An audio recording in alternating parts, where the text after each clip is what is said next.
the Norwegians understood that the cost per inch of NATO expansion, as measured in units of damage to Western relations with Russia, the cost per inch went up the closer you got to Moscow. And so Norway knew that its membership in NATO was different in many ways than, say, Spain's membership in NATO. So the Norwegians, cognizant of that cost per inch, had decided to negotiate special terms, right? No nuclear weapons on their territory or in their ports, no foreign troops in peacetime.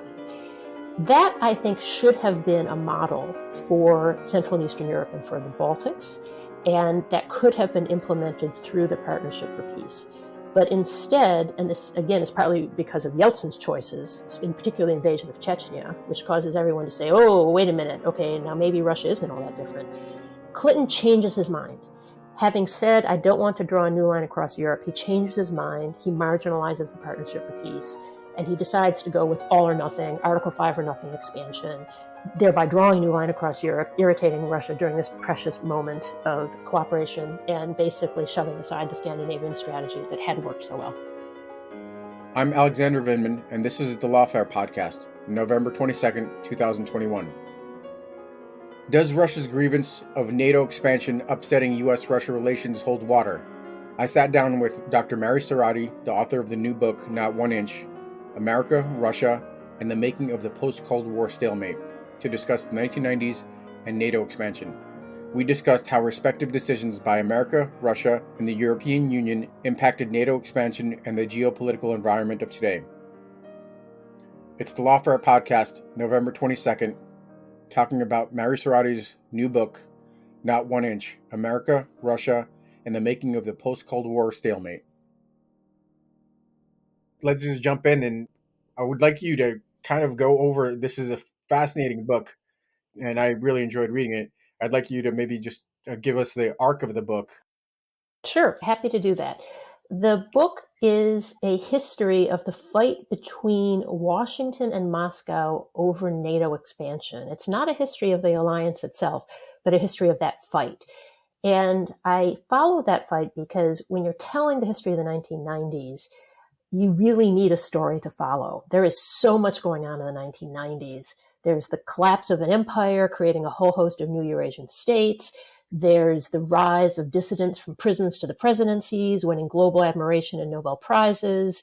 There's whole new possibilities for market economies, the tenets of liberal international order, but there's also new forms of ethnic cleansing and de-democratization. So there's just so much going on in the 90s. I think of them as an unruly decade. And so you need a story to follow to get from the beginning to the end. And as I said, the story that I follow is the fight over NATO expansion. And it's a story that is not just dry, dusty history, as you know all too well. This story still has an impact on U.S.-Russian relations today. This story still has an impact on Vladimir Putin and on what he does today.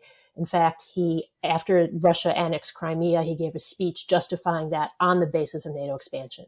So this story is both historically fascinating and important right now in our relations with Russia. So you use some interesting handy tools to kind of tell the story, and you talk about ratchets. Could you talk about the ratchets that kind of locked in the trajectory that, put us in adversarial posture going into the 2000s and 2010s and until today? Yeah, so I will explain that metaphor. Let me go back and talk about the arc of the book overall, because then the use of the idea of the ratchet will make more sense. So while the history is complicated, the narrative setup of my book, Not 1 Inch, is simple. It investigates NATO's decade of change, the 1990s, in 3 parts. So part 1 covers the George H.W. Bush presidency, which opens with a wall falling and new democracies rising, to the joy of most of the world, but to the horror of Vladimir Putin and Soviet leaders who feel that their victory in the Second World War had actually earned them the lasting right to dominate Central and Eastern Europe. And the West German chancellor at the time, a man named Helmut Kohl, when the wall comes down, he starts repeating the same line internally to his fellow world leaders. He starts saying, we have to get our harvest in before the storm. And what he means by that is that he's certain the wall coming down, the collapse of Soviet control, is going to cause a storm of resistance in Moscow that's going to wash Gorbachev away. So he and other Western leaders need to get their harvest in before the storm. In other words, before a coup sweeps Gorbachev away. Now, what Kohl wants in his harvest is the unification of his country, which has divided Germany. And he works closely together with the American president, George H.W. Bush. And what George H.W. Bush wants is to maintain not only NATO, but also its ability to expand. And working together, they pull that off in a remarkable 329 days. So that's part one of the book. Then part two of the book is the start of the Clinton era, 1993 to 1994. And the storm comes, there is a coup in 1991, but it's different than Kohl expected. It sweeps away the entire Soviet Union in December 1991, so 30 years ago next month. And then remarkably, instead of a hardliner, you actually get a precious second chance at cooperation because there's another reformer who comes to the fore, and that's Boris Yeltsin. And Boris Yeltsin swiftly establishes a bromance with Clinton. Boris and Bill has become the closest a Russian or Soviet and American leader have ever been. Clinton visits, they have 18 summits. Clinton goes to Moscow more than any president before or since. So they start off on this moment of cooperation, and I refer to it as the clearing after the storm.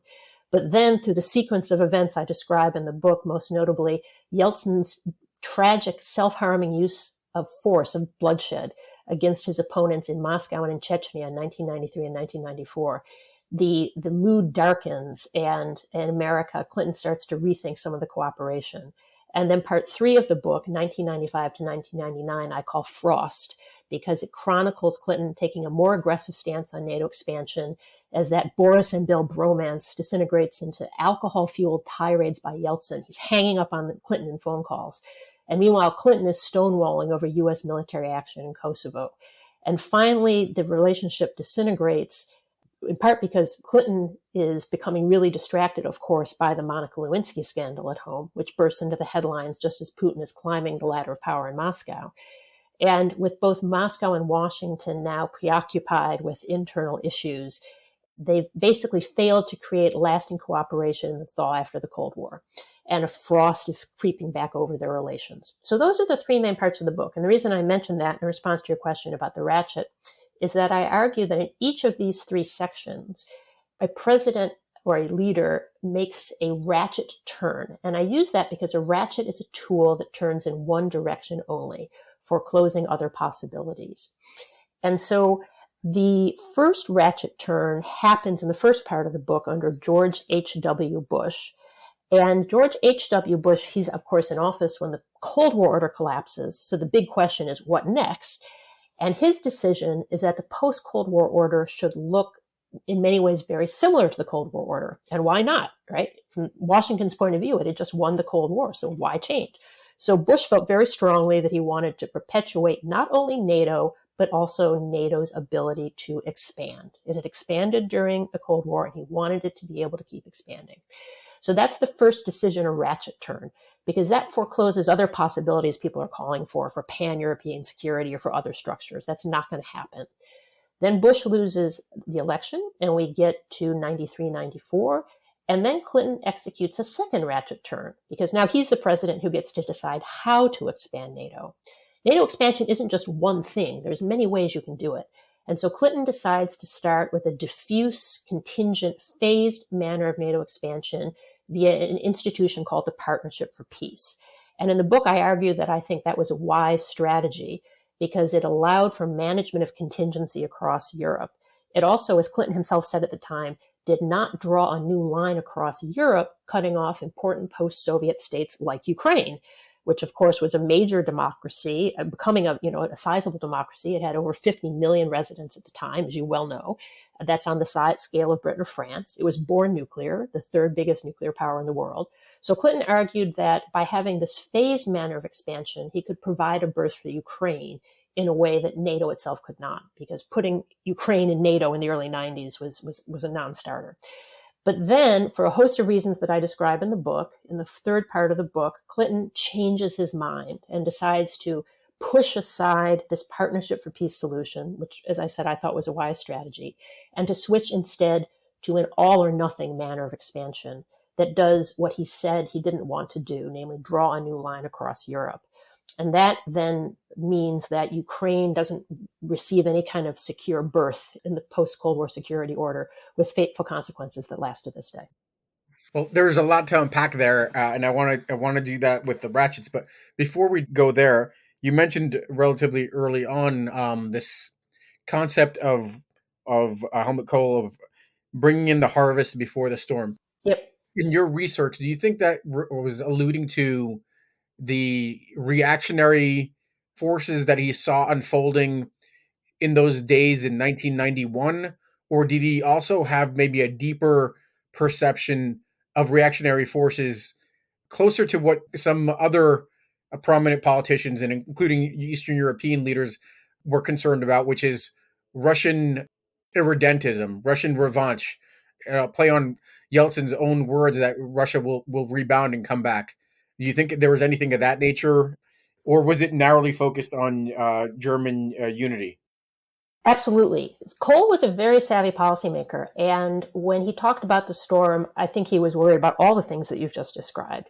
What he couldn't quite figure out was the timing. And that was why he felt this intense need to rush, to get Germany unified as fast as possible, because he was worried, I think, about all of those issues. And he wasn't wrong. A coup did happen in 1991. It was just a little later than he had expected. And then, as I said, surprisingly, the coup leads to ultimately Yeltsin, who's another reformer, coming to power. But ultimately, in 1999, with the rise of Vladimir Putin, the forces of revanchism, of people who were brokenhearted by the wall coming down, those people come into power. I've written, as you know, a previous book, The Collapse, the Accidental Opening of the Berlin Wall, which is largely about people for whom the opening of the wall was a joy and a triumph. In some ways, this book is about the people for whom the opening of the wall was a complete disaster, above all Vladimir Putin. So Cole, I think, was basically right to worry about a storm of resistance coming. He was just wrong about the timing. It took longer than he thought. But yes, he was definitely worried about all the things that could go wrong, and he wanted to be sure to get his country unified before any of them did. I definitely want to touch on this idea of why you wrote the book, but let's maybe just jump back to the ratchets. This takes you forward maybe to your next book project, which would be the 2000s. But I guess, what is your assessment of how much those ratchets in the 90s locked us into a particular kind of trajectory? There were obviously key events in the 2000s, the Orange Revolution and the NATO Bucharest summit, that were key inflection points in the bilateral relationship. Were the 90s events truly lock-ins, or was there an ability to kind of change course with each new administration, potentially U.S. administration, the opportunity to kind of reset and take us back? And how would you assess those other key moments in the 2000s? Yeah, the way I put it in the book, I talk about the 1990s narrowing the parameters of the possible. So as I say in the book, it doesn't determine everything that followed, but it does foreclose other options. Let me summarize for your listeners one of the theories I use. I promise not to make this too painful.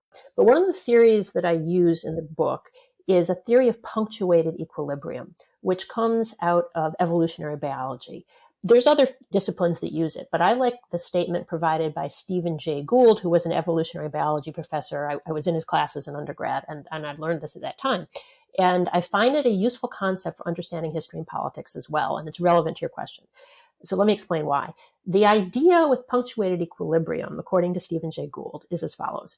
He said, when I investigate the fossil record, I do not actually see a little evolution one day and then a little evolution the next day. In other words, I don't see gradualism. What I, Stephen Jay Gould, see is long periods of stasis or equilibrium where relatively little changes. And then I see a dramatic punctuational event, and a massive asteroid striking the Earth that throws up so much dust that it shrouds the Earth, lowers the surface temperature so much that the dinosaurs die out because they're cold-blooded, and a new species of mammals rise to the fore, and a new stasis or equilibrium develops, which is dominated by mammals. So why is this relevant? Well, what I like about this is it differentiates history between periods of relative equilibrium and periods of dramatic change. And those events of dramatic change, that's when multiple timelines to the future are possible. It's when individual choices and human agency have an outsized impact. And so, because these events happened in the 1990s after this dramatic punctuational event of the wall coming down, Soviet collapse, when so much change was happening and so much change was possible, these events of the 1990s, they shaped the future in an outsized way. In other words, in the 1990s, there were multiple timelines forward to the future, but because of the decisions in the 90s, we foreclosed a lot of other options and got on to what is a very dark timeline that we are on today. So no, it didn't, foreclose all other possibilities, but it did limit the options, and it did make it less likely that we'd be able to find, compromise solutions to the later crises that you just mentioned. I love the multidisciplinary approach. It's a very interesting metaphor or way to explain these key moments as drivers of change. It seemed just after you kind of conclude this part of the story in the 90s, we had one of these moments unfold in 9/11, in which Yes. the US had the opportunity to kind of really change course in the relationship between the US and Russia. I guess why didn't that moment where Vladimir Putin was the first person to call George Bush and a condolence call of sorts and offer support. Why wasn't that extended hand of friendship accepted by the U.S. and why didn't that kind of maybe undo some of those early decisions in the 90s? Yeah, well, of course, there's agency on both sides, and I talk about that in the book. And after 9/11, of course, the George W. Bush administration, as is well known, felt very strongly that a unilateral response was necessary. Of course, famously, NATO invoked Article 5 for the first time in its history. And the Bush administration decided, not to make NATO the platform for its response at that point. So there was agency on both sides after 2001. Going back to the 1990s to my story, which I focus on the basis of declassified documents from that time, I see over the course of the 90s the accumulation of scar tissue. The events are cumulative. I do not argue that NATO expansion is the only reason relations between America and Russia declined, but it contributed to Moscow's problems at a time when the nascent democracy was most in need of friends, at a time when there was all kinds of issues with corruption. You know all of this. I don't need to tell you all of this. So again, because that was really, I think, the punctuational moment, the time between the fall of the wall and the rise of Putin. By the time you get Vladimir Putin in the presidency, we didn't really at the time appreciate just how willing he was to unravel the cooperation in the 1990s. Also, by the time you get to 1999, that's when you actually have NATO expansion starting. The manner of expansion is already set. There's just a lot of decisions that are already at that point locked down and that are already foreclosed. And of course, Putin is still in power. I mean, in December 31st, 1999, he became acting president, starting a reign measured in decades. So once you get to him, I think your options are many fewer. Let me put it this way. Putin is basically, he brackets my book. He's at the beginning of the book as a bit player in divided Germany. He's in East Germany as a mid-level KGB agent. He's absolutely horrified at what he sees around him. He's actually trying to get the Soviet military stationed in East Germany to use violence to resist the collapse of the East German state. And he calls it a military officer and says, you guys have got to basically start firing. And the military officer says, we're not going to do anything without orders from Moscow, and Moscow is silent. And he said that phrase haunted him for years. So he's, very, very bitter about these events. Then he disappears from the scene as he retreats from his home in a collapsing East Germany to his home in a collapsing Soviet Union. He disappears from the scene, which is, of course, fitting behavior for a member of the secret police. But once it becomes clear that someone like him is going to reemerge as president, in other words, that Kohl was right, the reactionaries, the storm of reaction is going to be successful. And once in particular, it's clear that it's him personally, it's Vladimir Putin who's going to be the new leader, then all these grievances that are inside him personally start to come to the fore again. And then I think you really do have many fewer options for later on, even though you have other dramatic events such as 9/11 and the contacts after that.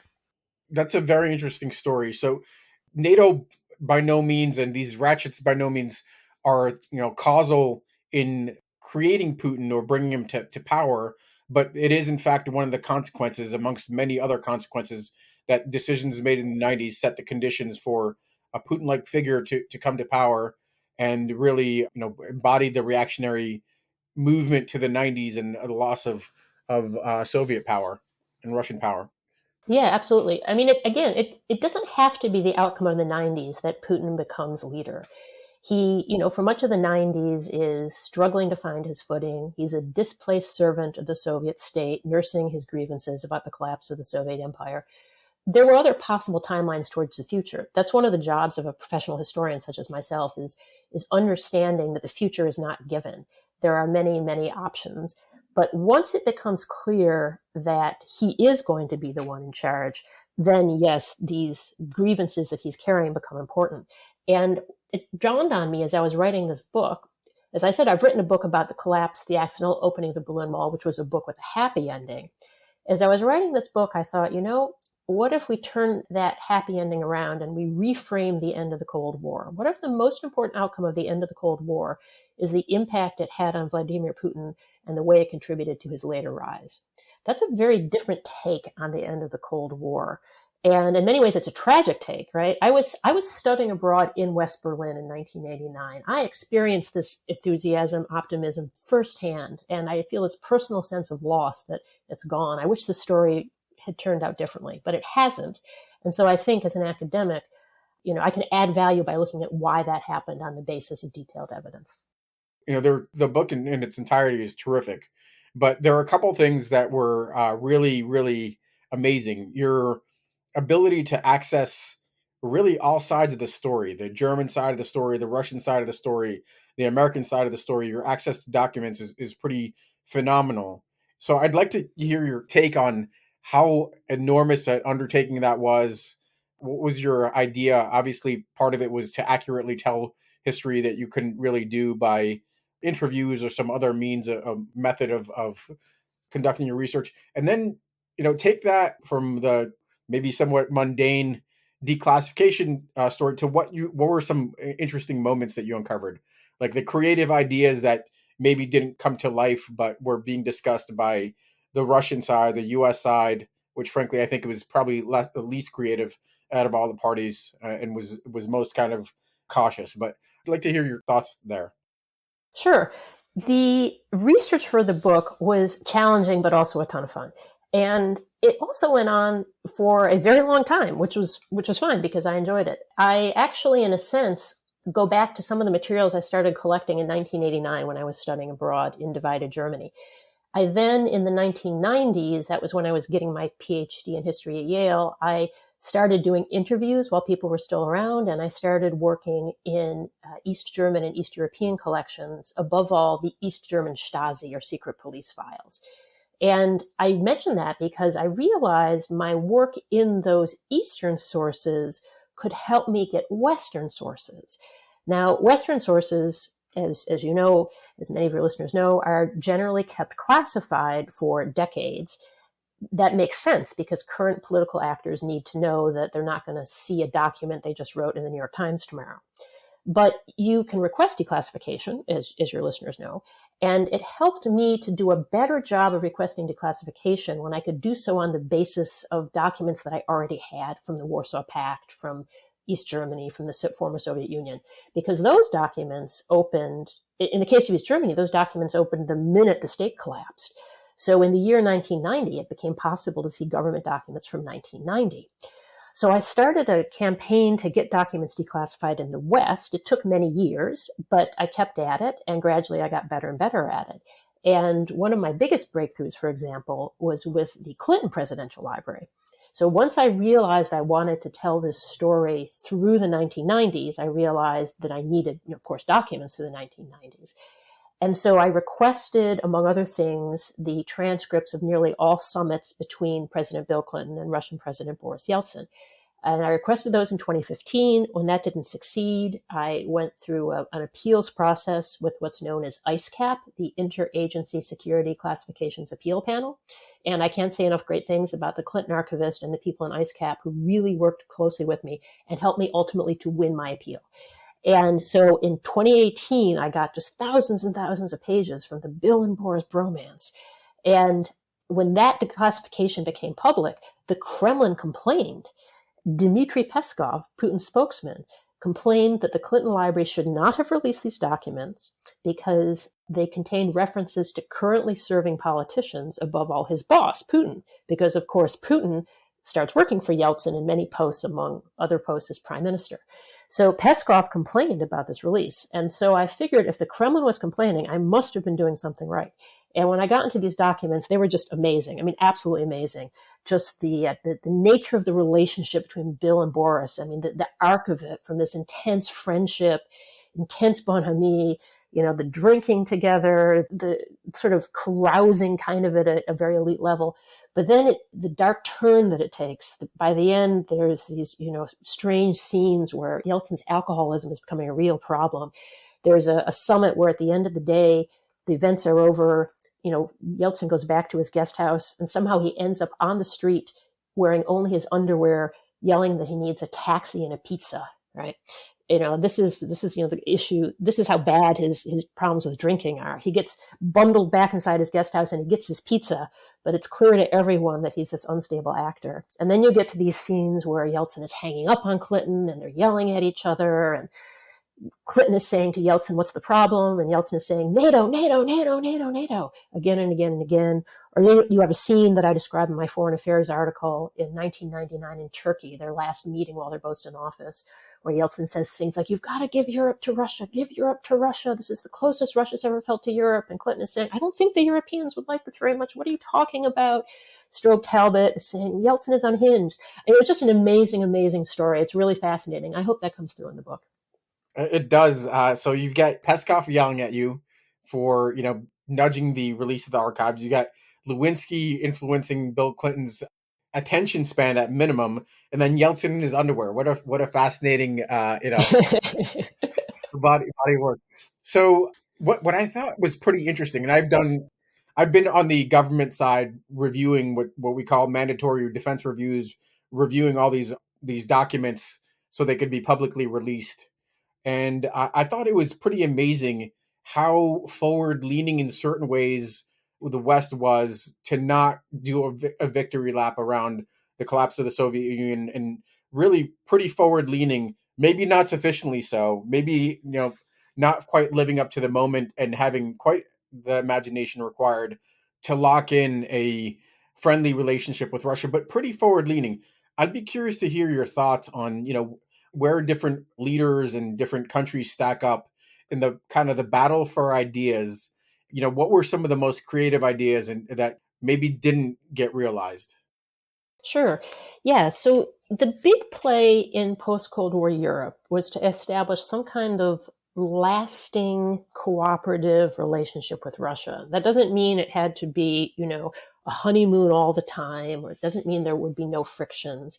But the big play was to somehow turn a former Cold War adversary into a constructive partner. And of course, in the United States, we look back to the years after World War II and to the ways that we worked with our former enemies in Germany and in Japan. Now, those processes weren't always smooth, but they did result in long-term lasting partnerships. And so the question is, why didn't that happen? And my story is part of an answer.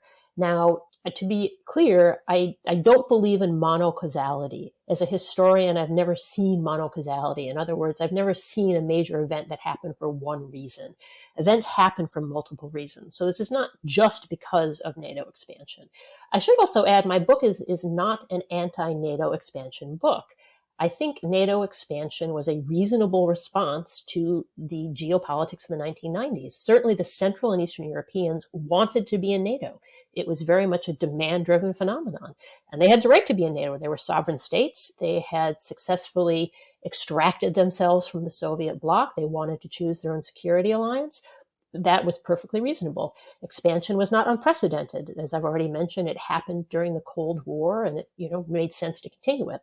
The problem with NATO expansion was how it happened. And it happened in a way that, in this precious punctuational moment that we've already discussed, it happened in a way that maximized Moscow's irritation, that undermined American-Russian cooperation at a time when that cooperation was leading to extraordinary strides in arms control. So that's another one of the big themes of the book. And you asked about perhaps ideas that weren't fulfilled, or ideas or concerns voiced at the time that have been lost to history. In the book, I talk quite a bit about Clinton's Secretary of Defense, Bill Perry. Bill Perry basically communicated the following to Clinton. I'm paraphrasing, but the quotations are in the book. Basically said, President Clinton, I understand Central and Eastern Europeans want to be in NATO as soon as possible. They wanted to be in yesterday. I have the greatest respect for what they have accomplished. I have the greatest respect for them. But I am the Secretary of Defense of the United States of America, and my job is to keep America safe, to make America safer. And I'm currently doing a great job because I am working together with Moscow to decrease the number of missiles pointed at the United States. I'm working to make sure I know where the Soviet arsenal is, and for the parts of it that aren't on Russian soil, to either get those missiles destroyed or get them relocated back to Russia. This is the most amazing cooperation since the dawn of the atomic age. And anything you do, President Clinton, that irritates or alienates Russia is ultimately going to hurt the United States because we are making such great progress. So don't switch this NATO expansion from the slower partnership for peace approach, which Perry really liked and had helped to develop. Don't switch it to this all or nothing, you get Article 5 or nothing approach. Don't do it. He was unable to convince Clinton. He considered resigning. He didn't do it at the time, this is Perry, but in his memoirs in 2015, he said, I wish I had resigned because the effects of premature NATO expansion were even worse than I had expected. So because of these decisions in this precious punctuational moment, they have this corrosive effect, which then becomes cumulative, as we discussed earlier. That's a fascinating historical anecdote. It seems to me, I'm a policy guy, so I could have a perspective on NATO expansion. And I think based on the counterfactual I'm going to ask you to comment on in a second, it made a lot of sense. But to Perry's point, I had a chance to interview him also for my own doctoral research. I think that's right that you want to do something to limit capability, but equally important is intent. And the question is, what might Russia look like absent NATO security guarantees for Eastern Europe? There's some really powerful anti counterfactuals that could emerge from your work. One is, was pan-European security viable given Russian exceptionalism? Another one is, what might Europe look like without NATO security guarantees for Eastern Europe? The Baltics in particular, that would seem most ripe for Russian irredentist aspirations, as Estonia is very, very close to the second city of Russia.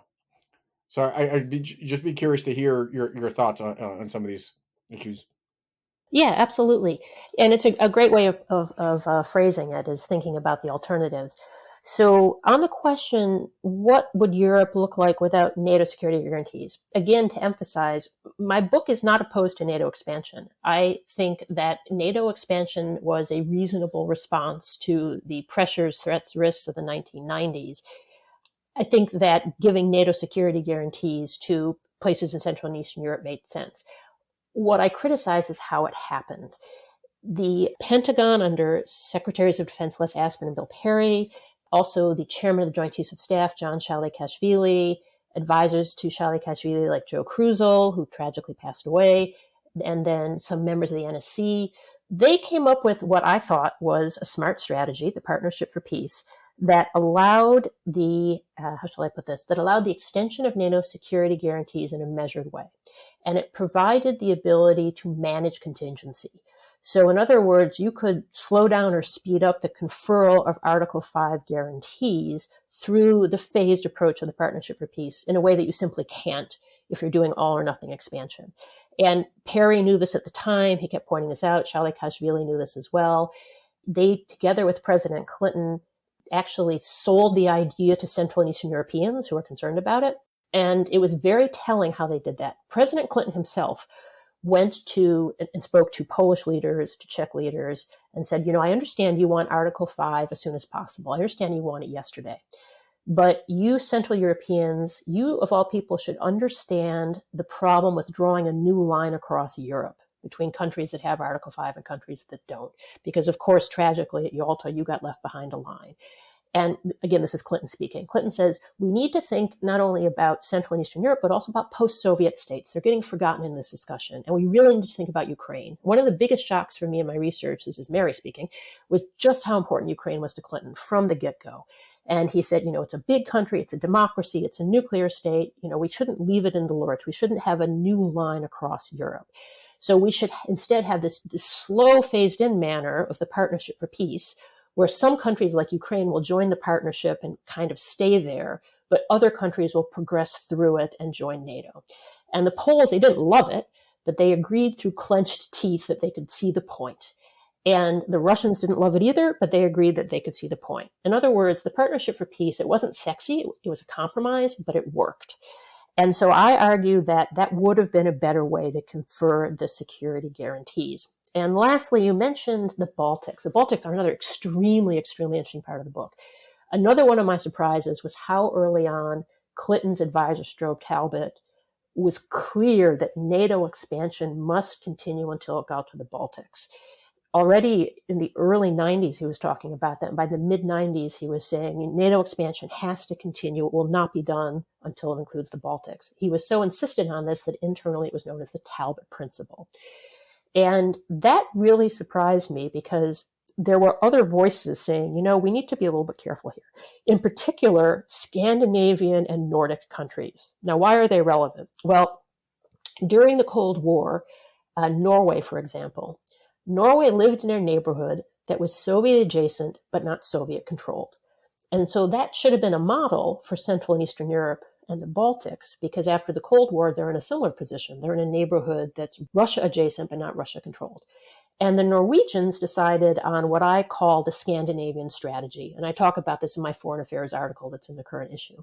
Now, what I mean by that was the Norwegians understood that the cost per inch of NATO expansion, as measured in units of damage to Western relations with Russia, the cost per inch went up the closer you got to Moscow.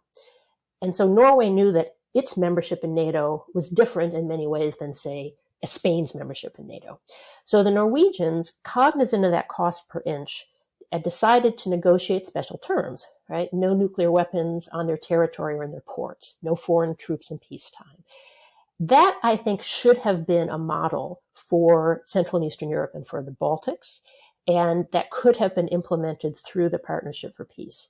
But instead, and this, again, is partly because of Yeltsin's choices, in particular the invasion of Chechnya, which causes everyone to say, oh, wait a minute, okay, now maybe Russia isn't all that different. Clinton changes his mind.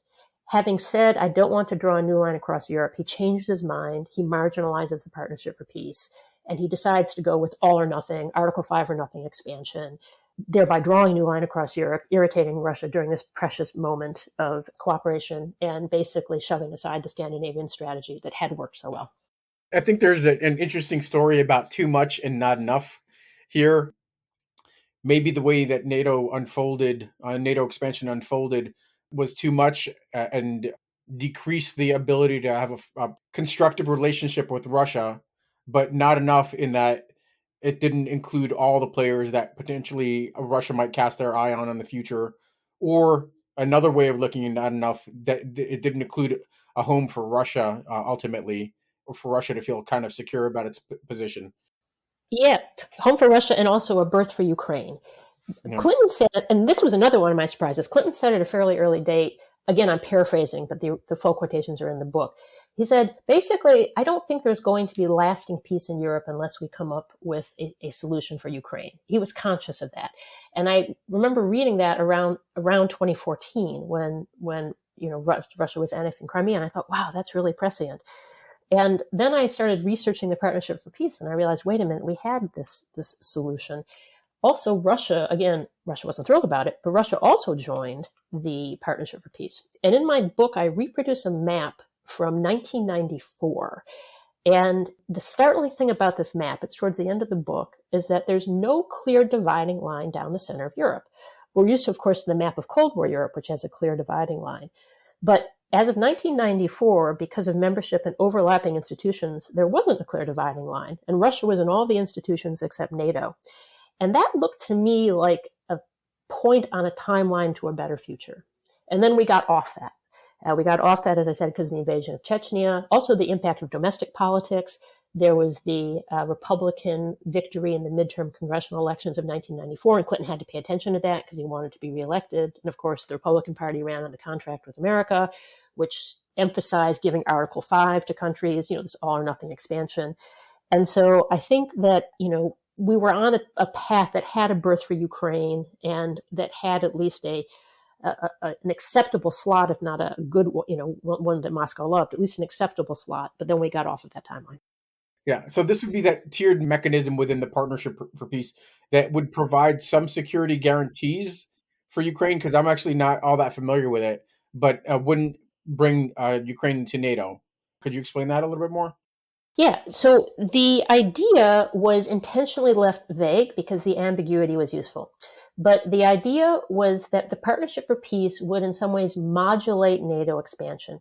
So instead of all or nothing expansion, where you either give a country full Article 5 guarantees or nothing from day one, instead there would be a series of phases. Countries could join the partnership and did join the partnership. The partnership stretched basically across Eurasia.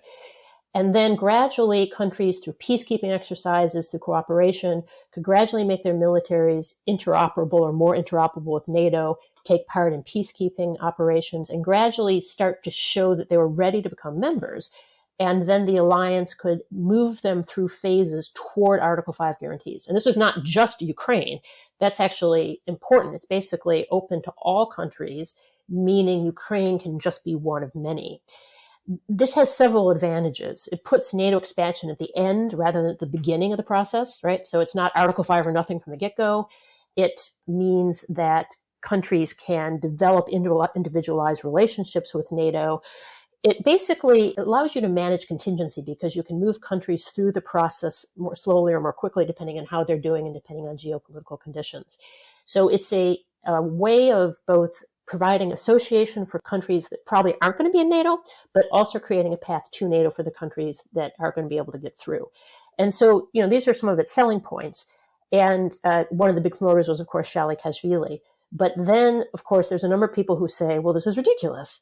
We have a moral obligation from Yalta to let the Central and Eastern Europeans join NATO right away. There's also hardliners who refer to the need for neo-containment, who say, Partnership for Peace is ridiculous. We should cage the bear while it's down. There's a lot of bear metaphors in the documents. So these advisors who want to give countries Article 5 as soon as possible, they ultimately convince Clinton that they're right.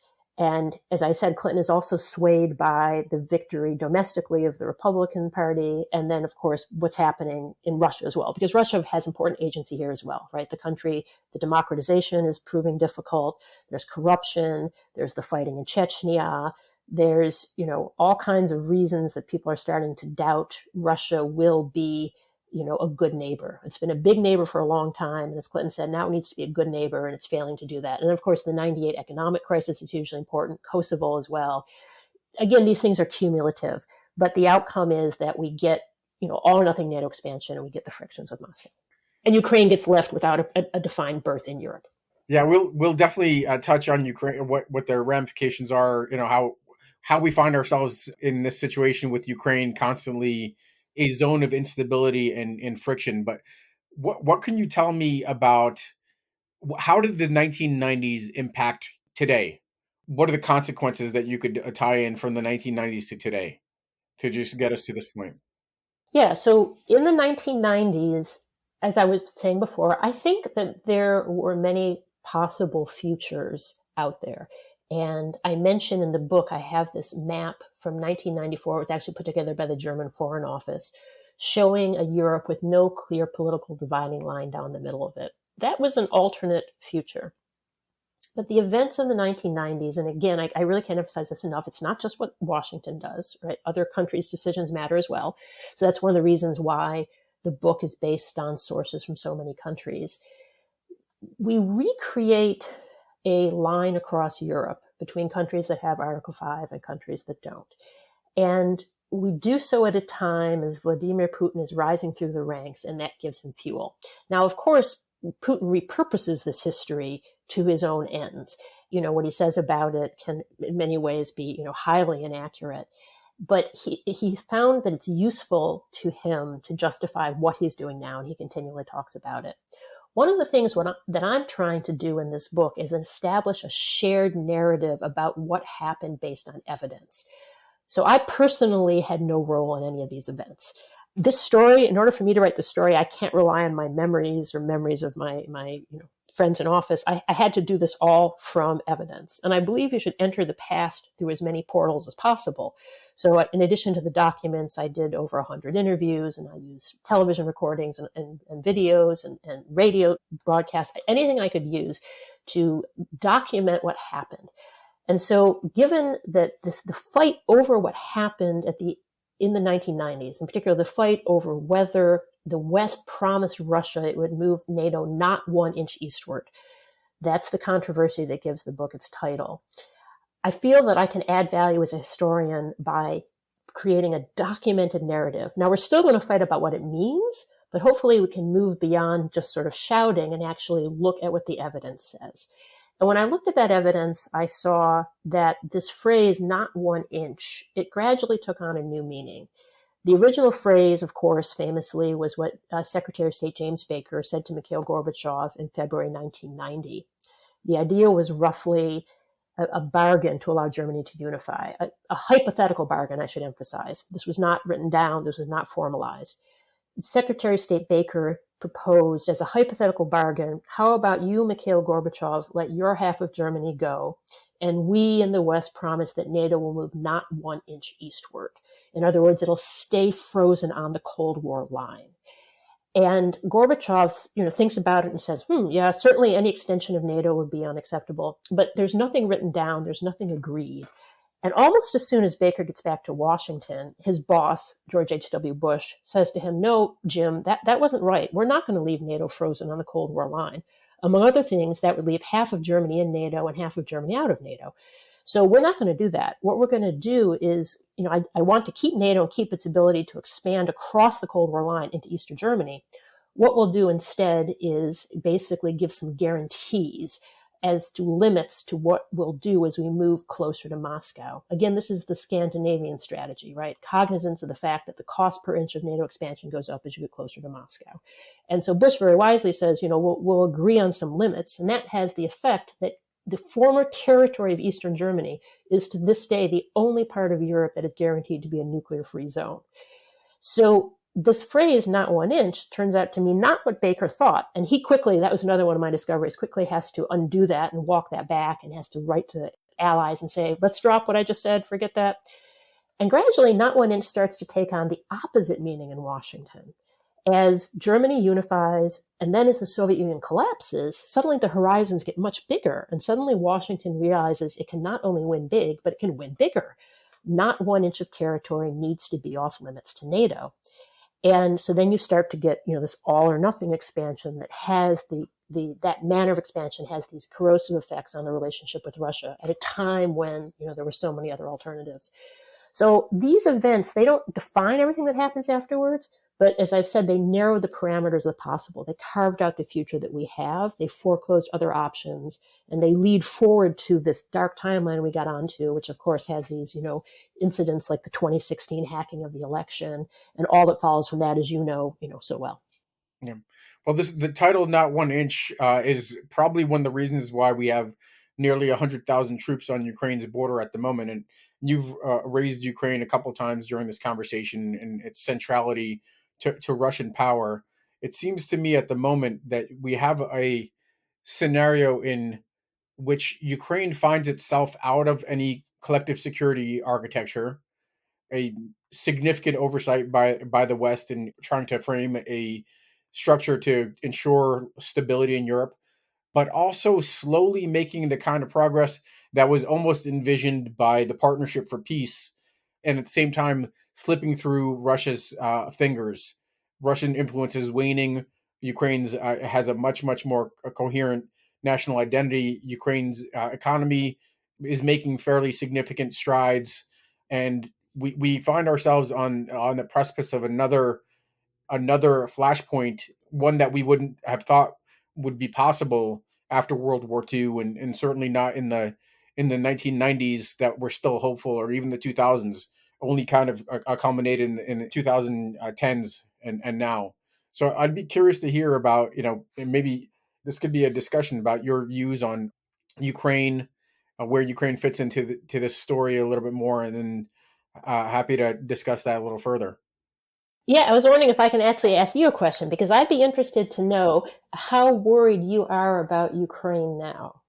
Yeah, so I'm reasonably worried. I kind of think about the universe of possibilities. And in the universe of possibilities, one extreme scenario is Russia uses military force, highly unlikely that it's going to secure all of Ukraine, but sufficient territory in Ukraine to do the land bridge between Russia and Crimea to secure what it believes are, like, these projects of Novorossiya, like these indigenous Russian territories, and destabilize the capital Kiev, and make it a failed state. So that's one extreme. The other extreme is a significant amount of military demonstration, saber rattling, and possibly some military incursion, but really only sufficiently potent enough to somehow compel a negotiation with the West, where the West succumbs to the consistent fears of escalation with Russia and war and all these catastrophic outcomes, and decides to negotiate an outcome where it backs off support for Ukraine and Russia has a free hand. And I think those are the universe of possibilities as far as the Russians see them. And in all those scenarios, they see themselves as gaining a significant amount of leverage. I think they do this because, one, their claims are weakening in Ukraine, and two, they see significant opportunities with regards to the West pivoting to other geopolitical challenges, domestic turmoil in key Western adversaries, and that's why we're seeing this current issue unfold. I think the implicit response to those is actually diplomacy on the part of the U.S. and the Euro-Atlantic Alliance to deter Russian aggression, that's probably in the form of much more significant support for Ukraine. In my conception, Ukraine is a gravity well. Where Ukraine goes, Russia is bound to follow. You've heard me talk about this idea of West Germany providing a normative case, basically a means to invalidate East Germany during the Cold War. I think Ukraine's meets the same kind of criteria, and through Ukraine, we could achieve a lot of our geopolitical desires for Russia, and more broadly. Very interesting. Thanks for that. Yeah. Again, as I said, one of the things that was really amazing to me was just how clearly President Bill Clinton understood the centrality of Ukraine to peace in all of Europe. That was very, very clear to him in the early 1990s. As he said when he was talking about the Partnership for Peace, Ukraine is the linchpin of the whole idea. We need to find a berth for Ukraine, basically, because otherwise, we're not going to have peace, lasting peace in Europe. We need to write a new chapter in Europe's history. And so, that's another reframing of the post-Cold War period. We could talk about it as the beginning of the fight over what happens in the post-Soviet space, right? When you have Russian imperial collapse, what happens? And we don't have an answer to that yet. It's funny because the Soviet Union on paper collapsed 30 years ago in December 1991. On paper, it happened immediately. And it happened partly because Ukraine pulled out to become independent. It happened partly because Boris Yeltsin absolutely hated Mikhail Gorbachev. And the best way he could figure out to get rid of Mikhail Gorbachev was to make Mikhail Gorbachev president of nothing. So on paper, the collapse of the Soviet Union happens really, really quickly. But I think in reality, empires die a slow and painful death. And we are still living in real terms with the consequences of that collapse.